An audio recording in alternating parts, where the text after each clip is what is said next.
자, 그래서 기본적으로 역학 기본 개념 4개, 6개가 나오는데 그 중에 SVA 셋 다 정의했습니다. 운동의 지금 정의, 빠르기를 서로 비교하기 위해서 시간을 동일하게 둔 시간당 이동한 거리.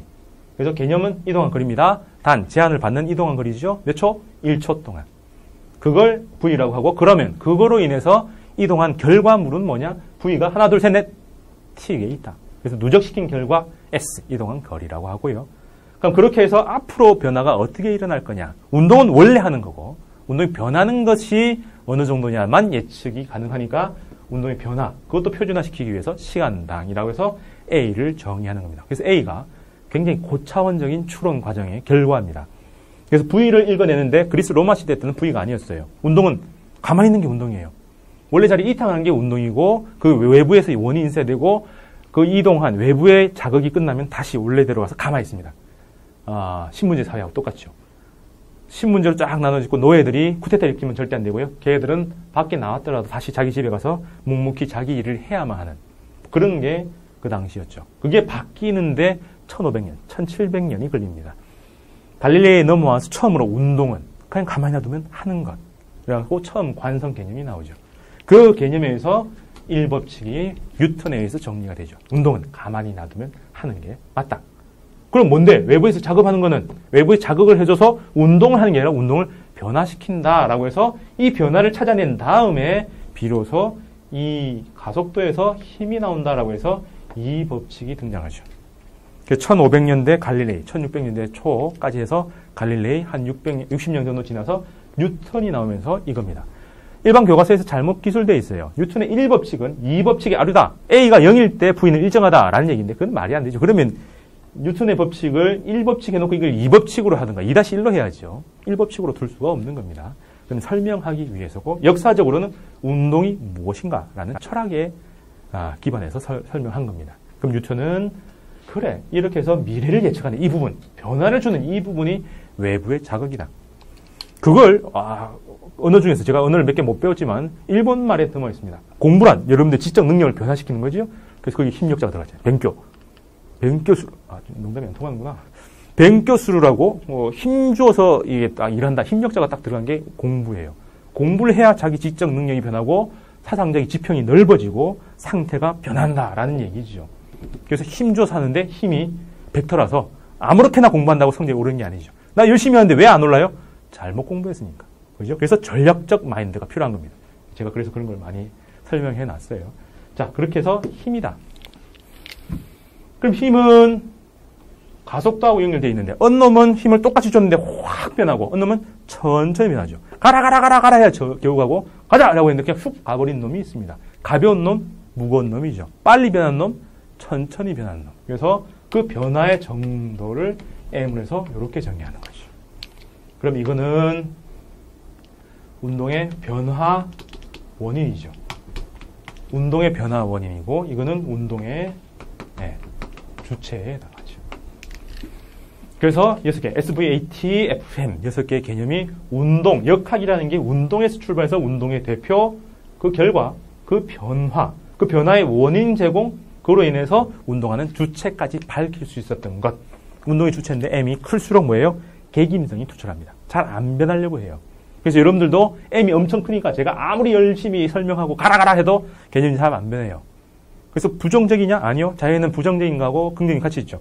잘 안 변하지만 한 번 가면 또 잘 안 떨어집니다. 처음에 올라가기 힘들어서 그렇지 올라가고 나면 붕 달리는 거죠. 그걸 우리 시대에 그래도 석학이죠. 도올 선생이 자기 김용옥 앞에 호를 도올, 이상한 글자 찾아서 돌자는 없으니까 도올이라고 해서 호를 했는데 이유가 나는 한번 머리에 새기기 힘들어서 그렇지 새겨 놓으면 안 잊어버리는 돌과 같다. 뭐 이렇게 해서 돌멩이, 진짜 돌멩이. 그걸 자기 호로 땄다고 합니다. 근데 엄청 똑똑하죠, 그 사람은. 여튼 그래서 M, 개김성입니다. 잘 안 변하려고 하는 것. 이 개김성이 자연의 본성이에요. 전자기로 넘어가면은 공간 내에 있는 자기장의 그 선, 자기장의 세기가 일정하게 유지되어야 됩니다. 자기 이력선의 개수가 일정하게 유지되기 위해서 변화를 부정하는 방향으로 전자기 유도가 일어납니다. 전자기 유도도 일종의 관성에 해당해요. 뭐 그런 흐름입니다. 자, 그래서 그거 얘기하면서 나누기 의미, 곱하기 의미, 더하기 의미, 빼기 의미도 살짝 설명했고 빼기 의미는 다음에 상대 운동, 4장, 5장, 6장 넘어가면서 그때 다시 설명합니다. 그래서 이 내용을 쭉 정리했어요. 자, 그럼 이걸 정리를 해볼게요. 필기하시고요.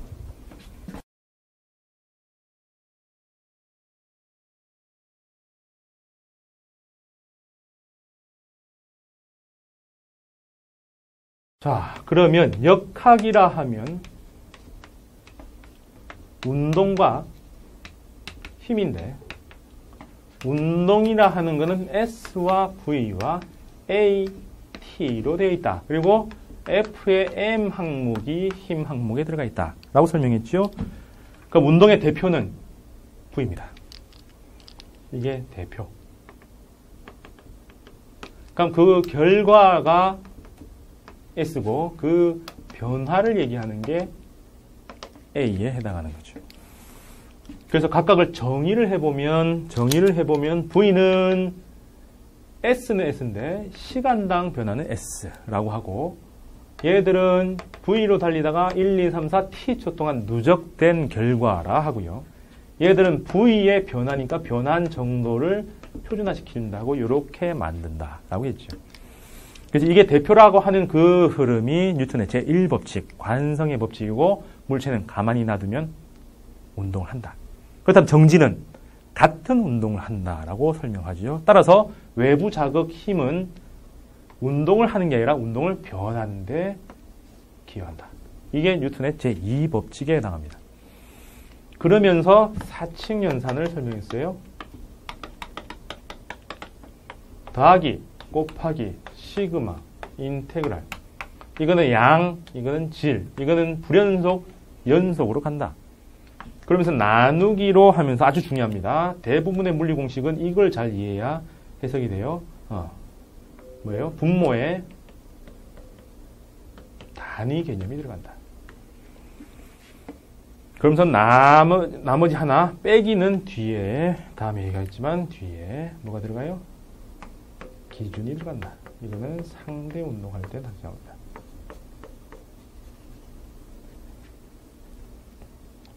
자, 뭐 이런 설명을 했고요. 그럼 뉴턴의 이제 제3법칙, 이게 이제 간혹 시험에 나옵니다.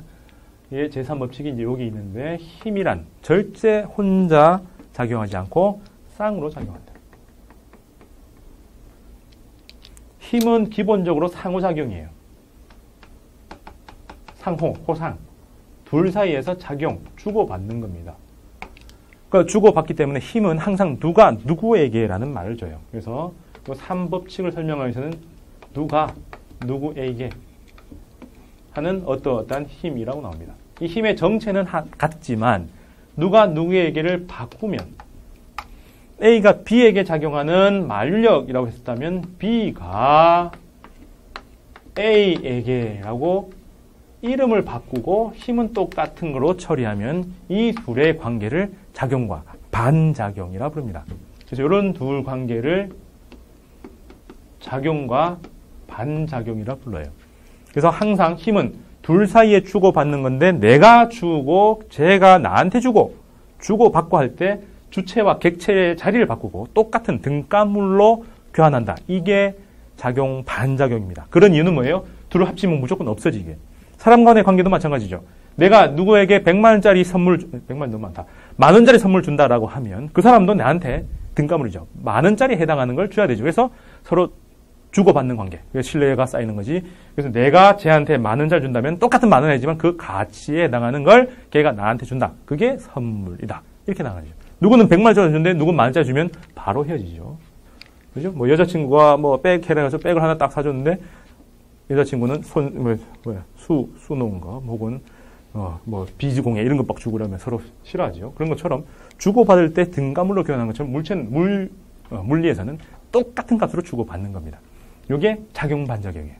그래서 작용 반작용을 구하라는 문제가 나오는데, 거기서는 만류력, 중력 이런 힘의 디테일을 구하는 게 아니에요. 정체를 구하는 게 아니라 누가 누구한테 주느냐 이걸 찾아보라라고 하는 게 작용 반작용의 핵심입니다. 그래서 이거는 힘을 표시를 할 때 어떤 표시를 할 거냐, 화살표인데 어떤 이름을 붙일 거냐가 중요하지, 화살표의 모양 크기하고는 아무 상관이 없다라는 게 핵심입니다. 자, 이렇게 해서 기본 개념 두 덩어리에 대해서 쭉 정리를 했습니다. 시간 설명 안 했는데, 시간은 설명할 게 없어요. 그냥 흐름이니까, 변화니까. 이 개념을 화학에서 따서 반응이 일어나는 정도, 빠르기를 뭐라 불러요? 반응 속도. 거기서 분모에 시간이 들어가죠. 그럼 분자는 변화의 대상이 농도지요. 그래서 시간당 농도, 요걸 해놓고 반응 속도라 이름을 붙입니다. 됐죠? 자, 그럼 이렇게 해놓고 문제 하나 풀어볼까요? 작용, 반작용을 구분하기 위한 첫 번째 문제입니다. 예제 1번.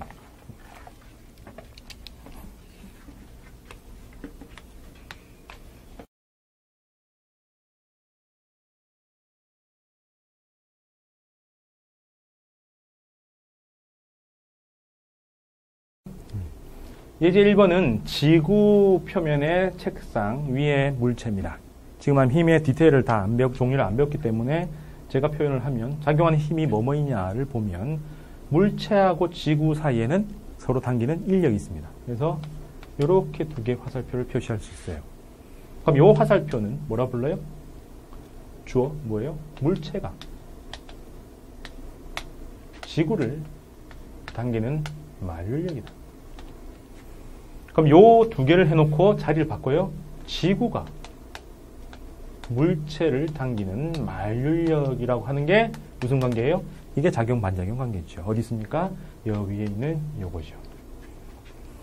근데 요 힘을 다르게 이름 붙여도 됩니다. 뭐예요? 물체가 책상을 누르는 힘. 물체가 책상을 누르는 힘입니다. 이 누르는 힘. 요걸 갖다가 수직항력이라 불러요. 거기에서 반응을 해서 생기는 거죠. 그러면 이 둘을 바꿔보면 책상이 물체를 떠받치는 힘.